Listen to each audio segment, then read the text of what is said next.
गाने को अच्छे मन से सोचा जाए तो कभी नेगेटिव नहीं हो सकता है। हो सकता है? नहीं हो सकता है। हमेशा आप अच्छे मन से सोचिए, हर एक गाना अच्छा ही लगेगा आपको।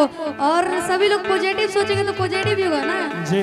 तो वो गाना हमारा है कि रात में भतार हमर गाबो है गाना, बाप रे बाप, कि आबे मजा हमहु करे नहीं माना। जिया जिया, कि रात में भतार हमर गाबो है गाना, कौन मगही की भोजपुरी, आबे मजा हमहु करे नहीं माना। जिया, कि सोया के सुर में हमहु ताल खूब मिलाई, और ताल खूब मिलाई। कैसे? कि पहले भतारा चढ़ के हिलावे, फिर नहीं नहीं नहीं, सुनो सुनो,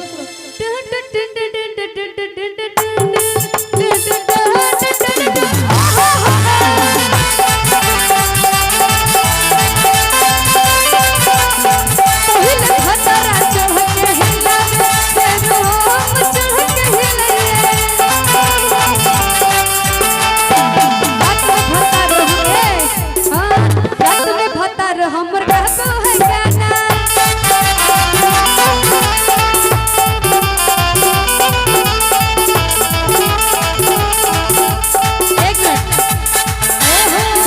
एक मिनट भैया,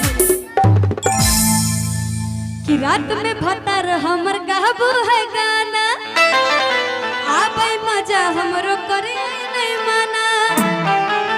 कि सोनिया के सुर में हम ताल खूब मिलाई, और ताल खूब मिलाई। तो पहले भतरा चढ़ के हिलावे, फिर हम चढ़ के हिलाई। पहले भतरा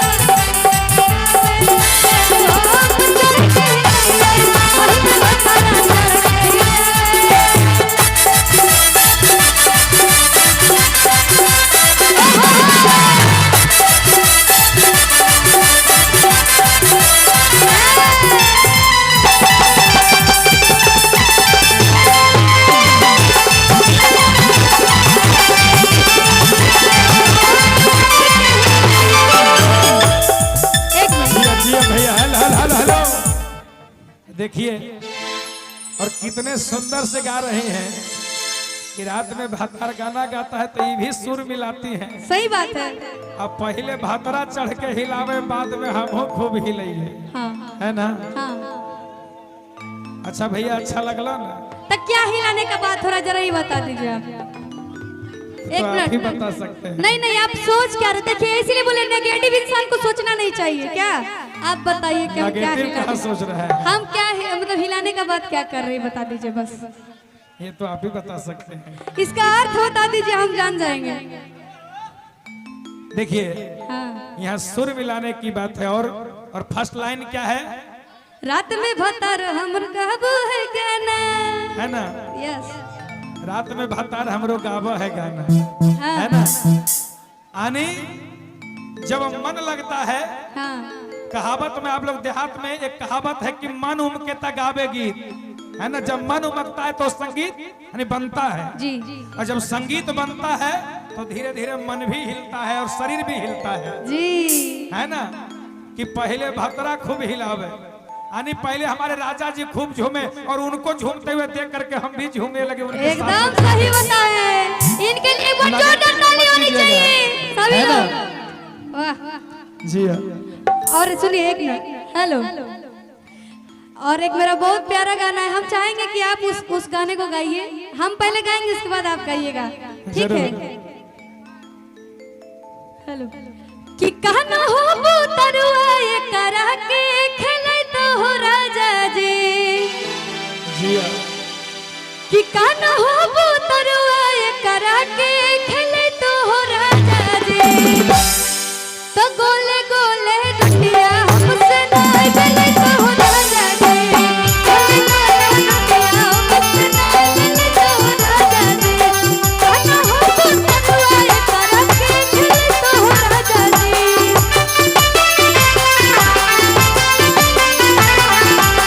कहना हो तरुआ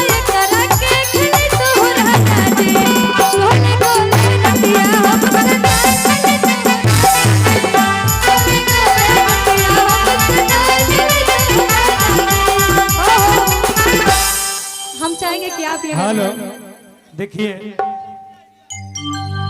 गीत इतना बढ़िया है और गाना इतना, ये गाने इतने बढ़िया हैं। देखिए लड़का लोग चाहे लड़का हो या लड़की हो, हेलो भैया आपका हॉर्न जान ले लेगा। राहुल भैया आप इतने गुमसुम क्यों हैं भैया? आप भी आ जाइए। कहाँ नहीं, जाइए? आइए। छतिया मुकवा मारो ही होगे करे जावा। देखिए आइए। देखिए बार बार कह रहे हैं कि हम निकलेंगे, निकलेंगे कहाँ निकलेंगे? जब तक कहाँ हम निकल नहीं के निकलेंगे जाइएगा? तब तक भी नहीं निकलेंगे। और किसके साथ निकलिएगा? देखो भैया हमरा नींद आवे थे। नींद आ रहा है। ये भोरहरिया में किसको नींद आता है बताइए? हेलो यही घड़ी तो नींद आवे भैया। हेलो, हमको आ रहा था लेकिन कुछ देर पहले, हाँ देखिए अभी नहीं। बहुत बढ़िया गाना गा रही थी। एक मिनट राहुल भैया, चाहे लड़का हो या लड़की हो, है ना, जब तक सदिया नहीं हो भैया तब तक सोचा कि अभी हवा हो जाता बढ़िए रहते हैं, है ना, है ना।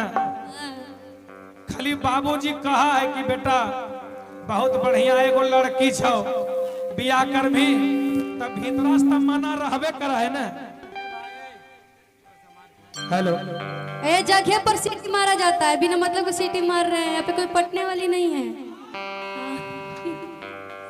रिया जी, अरे बाबूजी पूछे रे बेटा बहुत बढ़िया एगो लड़की देख लियो, हाँ अच्छा खासा है, बियाह कर्मी, तब भीतरास तब मना रहबे करा है।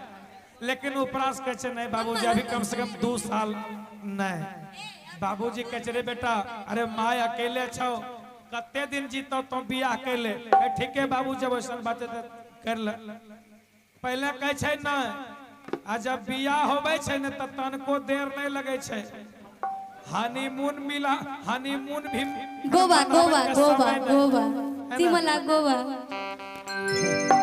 हनीमूनो मिला, हनी मनावे के समय नहीं मिले छे। जे मिले छे एके बार में फिक्स डिपॉजिट हो जाए छे, बुझलो ने।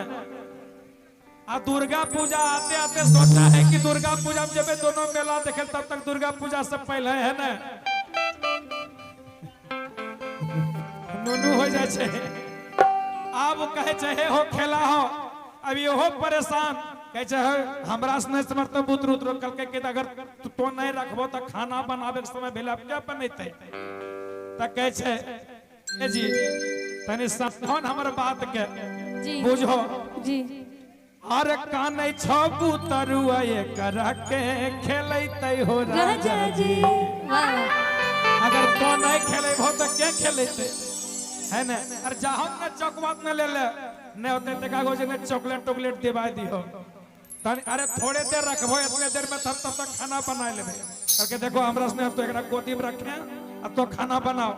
तो ई कहे छे मान लो रिया जी कह रहलखिन है ना। अरे कान हो पुतरुआ ये करा के खेलै तो हो राजा जी। आ यदि तो एकरा नहीं रखबो तो तोरे फरमाइश है कि रोटी एकदम गोल गोल होबे त एकरा संभारिए कि हमें गोल गोल लोहिया करिए रोटी बेलिए। अरे गोला गोला रोटिया हमसे गोल गोला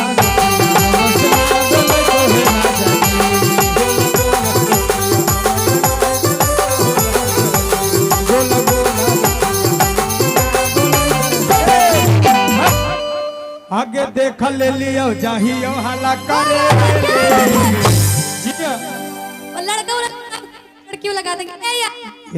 हेलो आगे देख ले लियो जाहियो हला करे आइए इधर आइए, इधर इधर इधर इधर। छोड़ा चुप चुप गद्दारी करेंगे कि छोड़ा चुप चुप चुप बोले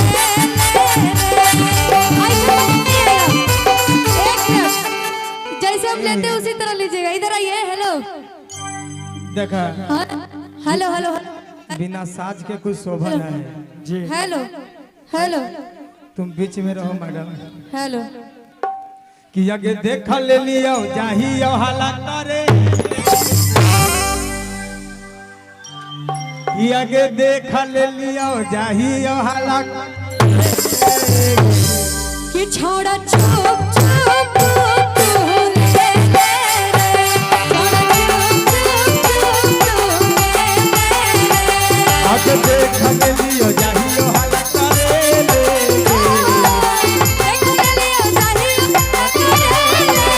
देख ले लियो जाहियो हाला करे देख ले लियो जाहियो हाला करे छोड़ा चुप चुप चुप तू ले ले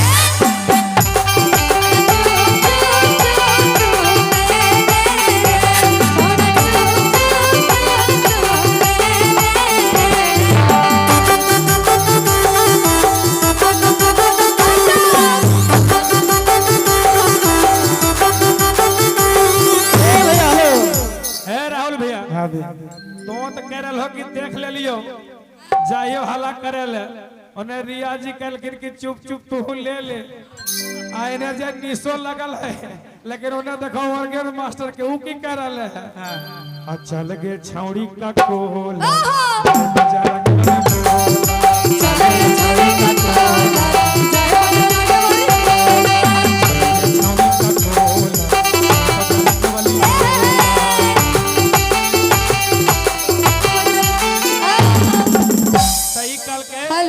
लड़कवा कहे छे अरे वहां नहाइबे कन कन पानी में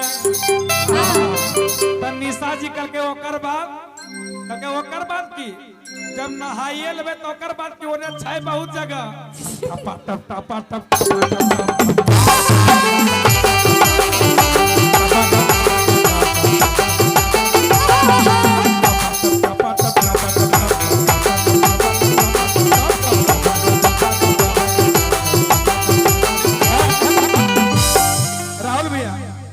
बहुत जगह है तो लइकवे छौड़न सब खो खुश बुझ गेले बेहा बतना अरे ओकर मतलब होले कि हमें घरा जे लिट्टी चोखा बना के लगलिए ओने बहुत जगह है बैठ के खाए के लिए हम उसमें बोलता भी है कि तोरा खिलाइबो गरम समोसा तोरा खिलाइबो गरम समोसा ओकर बाद कि टप टप टप टप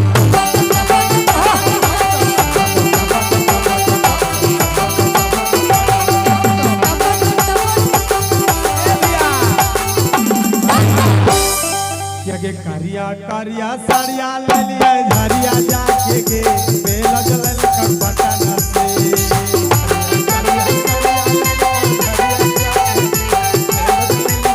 आके करिया करिया साड़िया ले लिया झरिया जाके गे बेल जलन कर पटना से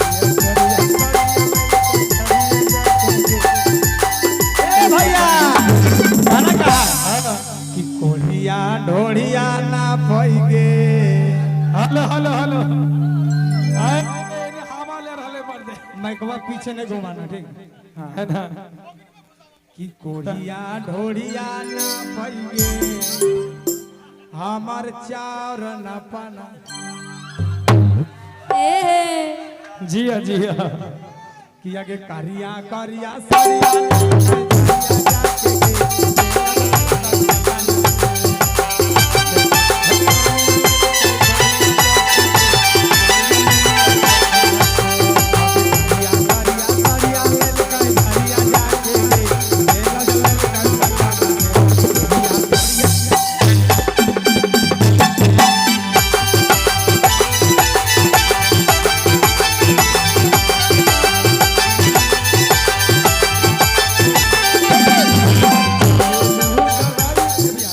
भैया हम कहीं स्टेजवा बजाए थे हमरा बड़ी पसंद आवा भैया एकरा बजे उठावा न लगत इहू सुतल जाए आपके साथ साथ उठावा इनको नारायण